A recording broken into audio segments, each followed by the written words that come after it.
Alright class 9। आज बात करते हैं third lecture of the French revolution. So you have seen in the past that Louis 16 का rule रहा फ्रांस में, और पेरिस जो था वो फ्रेंच रेवोल्यूशन की घटना का गवाह बना। यहाँ पर क्रांति की शुरुआत हुई।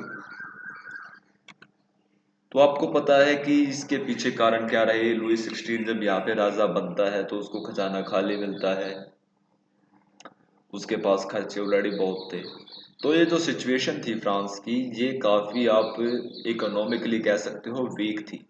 और वीक सिचुएशन में राजा बनना अपने आप में एक मुश्किल भरा समय था। तो ये जाहिर सी बात थी कि अगर आपके पास वीकनेस है इकोनॉमिकली, तो आपकी पॉलिटिकल और आपकी सोशल लाइफ भी ठीक नहीं रहेगी।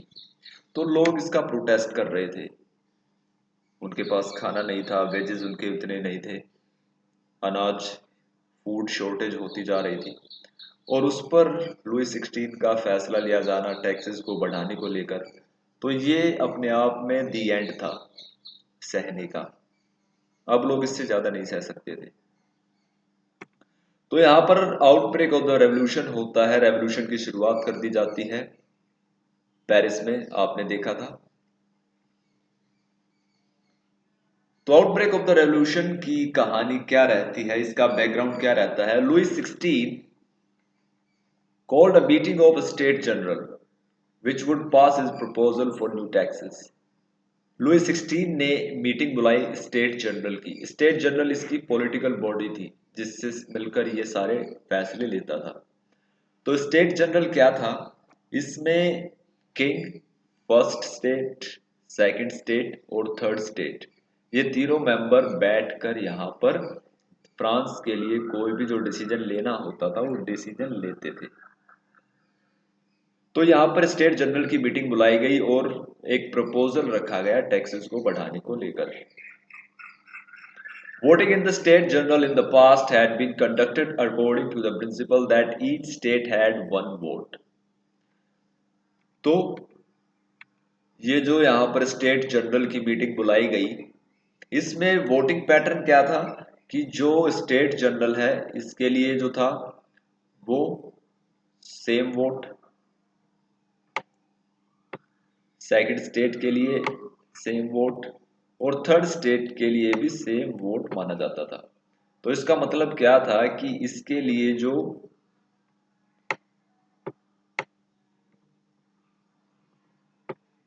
एक वोट इनका, एक वोट इनका और एक ही वोट स्टेट जनरल का।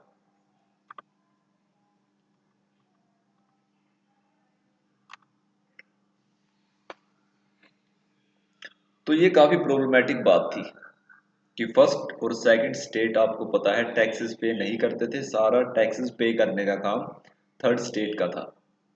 तो थर्ड स्टेट के लिए वोटिंग जो थी वो काफी डिस्क्रिमिनेट थी। इसमें भेदभाव वाली बात थी। भेदभाव वाली बात ये थी कि सेकंड स्टेट में आपको पता है जो मेजोरिटी थी, पॉपुलेशन जो थी वो ज्यादा थर्ड स्टेट में थी। और वोटिंग के लिए तीनों को बराबर देना, इसका मतलब क्या था कि अगर आपने टैक्स बढ़ाने की बात की तो फर्स्ट और सेकंड स्टेट उसको बढ़ाने के लिए एग्री करेंगे, थर्ड स्टेट एग्री नहीं करेगा। तो वोटिंग क्या रहेगी, 2-1, यानी फर्स्ट और सेकंड स्टेट एग्री है, थर्ड स्टेट एग्री नहीं है टैक्सेस को बढ़ाने को लेकर। तो यहाँ पर जिसके लिए दो वोट डाले गए हैं, दो वोट यानी फर्स्ट स्टेट और सेकंड स्टेट ने दोनों ने मिलकर क्या कहा, टैक्सेस बढ़ा दो। और यहाँ पर सिर्फ एक वोट रह गया टैक्सेस नहीं बढ़ाओ थर्ड स्टेट का। तो यहाँ पर क्या होगा, जिसके दो वोट हैं वो चीज मानी जाएगी। तो ये भी काफी एक इनडिस्क्रिमिनेटिव थी। ठीक है। तो क्या हुआ, but the member of the third state demanded that voting now be conducted by the assembly as a whole where each member would have one vote. लेकिन थर्ड स्टेट ने इस वोटिंग पैटर्न को मना किया और कहा कि voting one person one vote के थ्रू करवाई जाए। इस स्टेट जनरल में जितने भी मेंबर बैठे हैं सभी वोट डालेंगे और तब फैसला लिया जाए टैक्सेस बढ़ाए जाएं या ना बढ़ाए जाएं। सिर्फ आप फर्स्ट स्टेट को एक वोट मानोगे, सेकंड स्टेट को एक वोट मानोगे, थर्ड स्टेट को एक वोट मानोगे, तो थर्ड स्टेट के साथ कभी भी न्याय नहीं होगा। When the king rejected the proposal, members of the third state walked out of the assembly in protest. लेकिन किंग ने थर्ड स्टेट की वन पर्सन वन वोट की डिमांड को रिजेक्ट कर दिया और इससे नाराज होकर जो थर्ड स्टेट था उसने असेंबली से वॉकआउट कर दिया, बाहर चले गए वो। On 20th June, they assembled in the hall of an indoor tennis court in the grounds of Versailles. 20 जून को वो सारे इकट्ठा हुए हॉल में, जो एक टेनिस कोर्ट में था। वर्साई यानी पैलेस जो था उसमें एक टेनिस कोर्ट बना है और उसके हॉल में ये थर्ड स्टेट के लोग इकट्ठा हुए। और स्पेशली बात करेंगे थर्ड स्टेट के, वो लोग जो पढ़े लिखे थे। यहाँ पर थर्ड स्टेट जनरल में जो पार्टिसिपेट कर रहे थे उनमें सारे प्रोफेशनल थे, एजुकेटेड बंदे बैठे थे। जो भी गरीब किसान थे वो बाहर खड़े थे और उन्होंने अपनी डिमांड को चिट्ठी में लिखकर इन थर्ड स्टेट के पढ़े लिखे लोगों के हाथों अंदर पहुंचाया था। बाहर लगभग 40,000 लोग खड़े थे जो गरीब किसान थे जब ये मीटिंग की जा रही थी। तो इससे नाराज होकर 20 जून को ये सारे टेनिस कोर्ट में इकट्ठा होते हैं और डिक्लेयर देमसेल्फ नेशनल असेंबली, और अपने आप को नाम देते हैं नेशनल असेंबली। ये नेशनल असेंबली कहे जाएंगी आज के बाद। And swore not to disperse till they had drafted a constitution, और ये कसम खाते हैं कि जब तक अपने देश के लिए कॉन्स्टिट्यूशन नहीं बना लेंगे तब तक वो यहां से नहीं हटेंगे। कॉन्स्टिट्यूशन का मतलब क्या है? अब तक जो चल रहा था लुई 16 के हिसाब से चल रहा था, अब ये लोग चाहते थे कि हमारा देश जो है वो कॉन्स्टिट्यूशन के हिसाब से चले।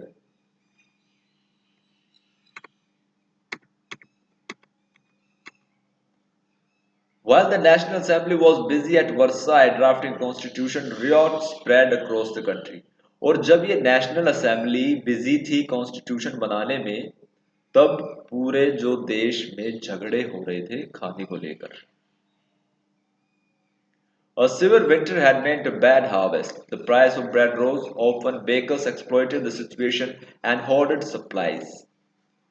बहुत ही भयानक सर्दी पड़ी जिसकी वजह से खेतों में खड़ी फसल खराब हो गई और जिसने ब्रेड थी उसके प्राइस को और बढ़ा दिया।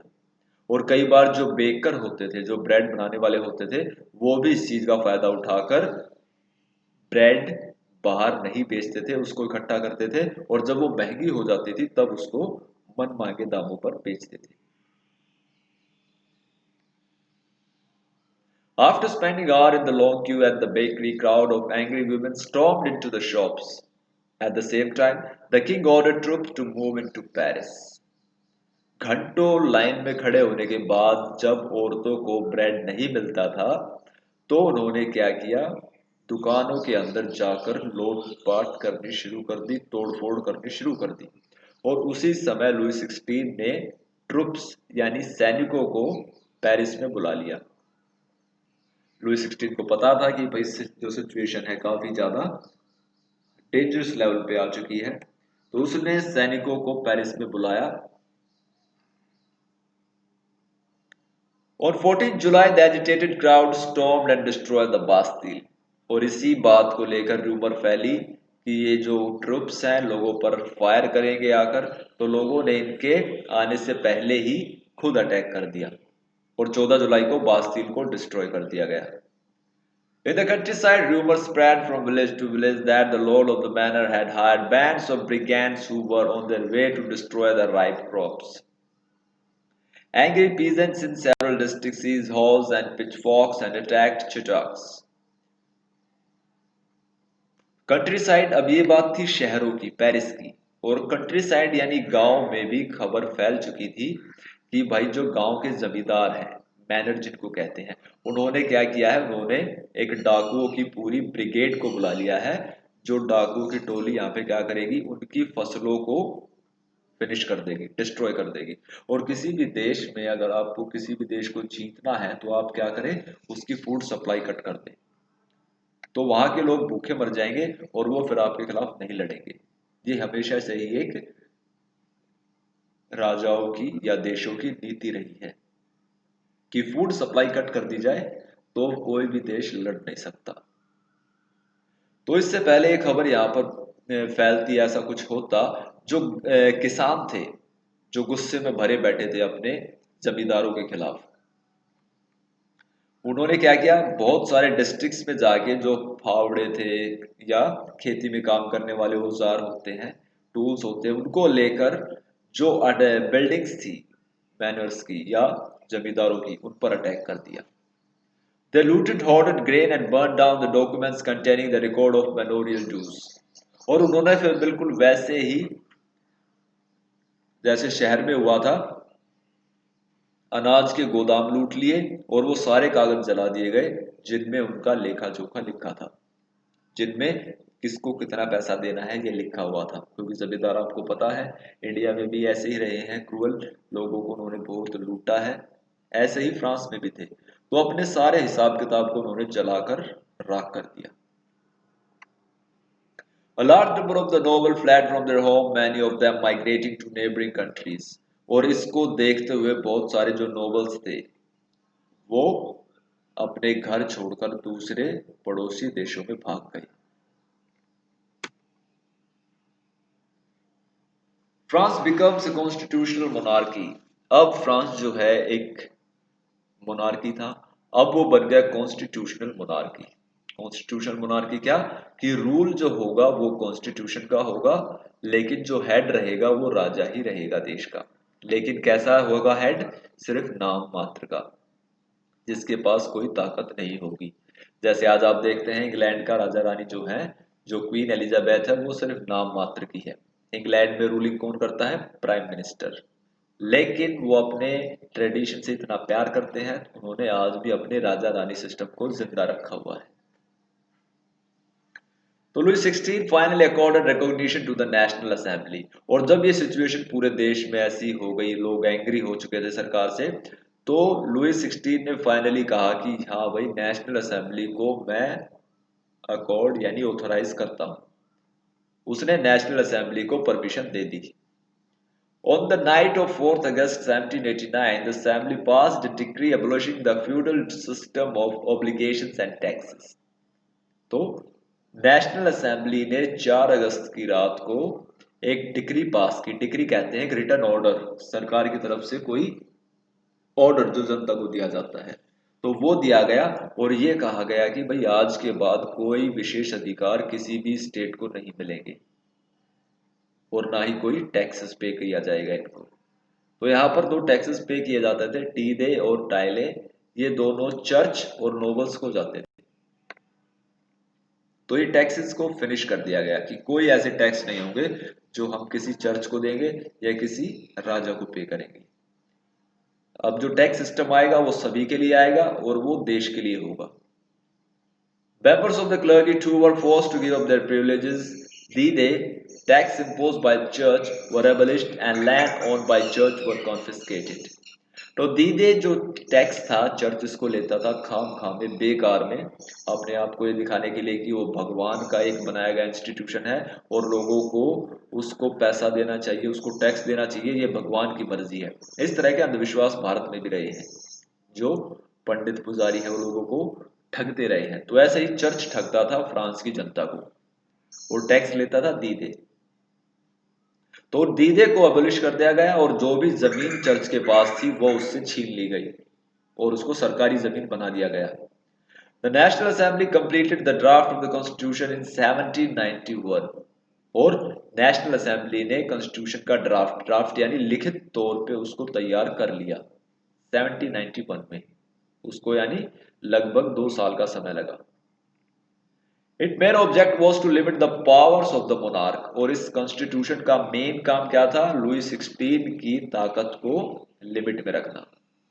क्योंकि आपको पता था वो ऐसी ताकत का इस्तेमाल करता था जो मन मर्जी की थी, उसकी मर्जी ऑर्डर होता था जनता के लिए। These powers, instead of being concentrated in the hands of one person, were now separated and assigned to different institutions, the legislature, executive, and judiciary.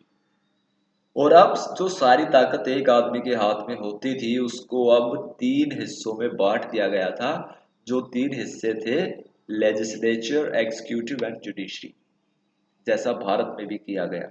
जब कॉन्स्टिट्यूशन बनाया गया 1749 में, तब यहाँ पर भी सेम ऐसा ही किया गया था। And this made the France a constitutional monarchy, और इस तरह से अब फ्रांस बन चुका था कॉन्स्टिट्यूशनल मोनार्की, संवैधानिक राजाशाही। यानी रूल करेगा कॉन्स्टिट्यूशन, हेड रहेगा दिखाने के लिए राजा, मोनार्क। आप कहोगे ये क्यों अपने लुई 16 को इतना पसंद करते थे? क्योंकि इन यूरोपियन कंट्रीज में अपने परंपराओं को, अपने रीति रिवाजों को लेकर एक लगाव है इनके अंदर। ये अपनी परंपराओं को प्यार करते हैं। अगर आप जाओगे दुनिया में सबसे ज्यादा म्यूजियम आपको यूरोप में ही मिलेंगे, पुराने घर, पुरानी सड़कें आपको यूरोप में ही मिलेंगी। ये अपनी परंपराओं से बहुत प्यार करते हैं, तो जो इनका सिस्टम है उसको इन्होंने नहीं तोड़ा, उसको इन्होंने बनाए रखा। लेकिन जो ये चाहते थे वो भी कर लिया, जनता का खुद के ऊपर रूल, जनता किसी के अंदर भी रूलिंग ना रहे। So this was the end of lecture 3, and in this we have read about the outbreak of the revolution, and second question we studies here, how did France become a constitutional monarchy? तो ये आप revise कीजिए, note making कीजिए, इसकी note making is most important. Again I am saying, मैंने पहले भी आपको कहा है, नोट मेकिंग आप इस चैप्टर की करिए, रिवाइज करिए। हिस्ट्री का चैप्टर लंबा है, तो अगर आप रिवाइज नहीं करेंगे तो भूल जाएंगे इसको। Okay, thank you.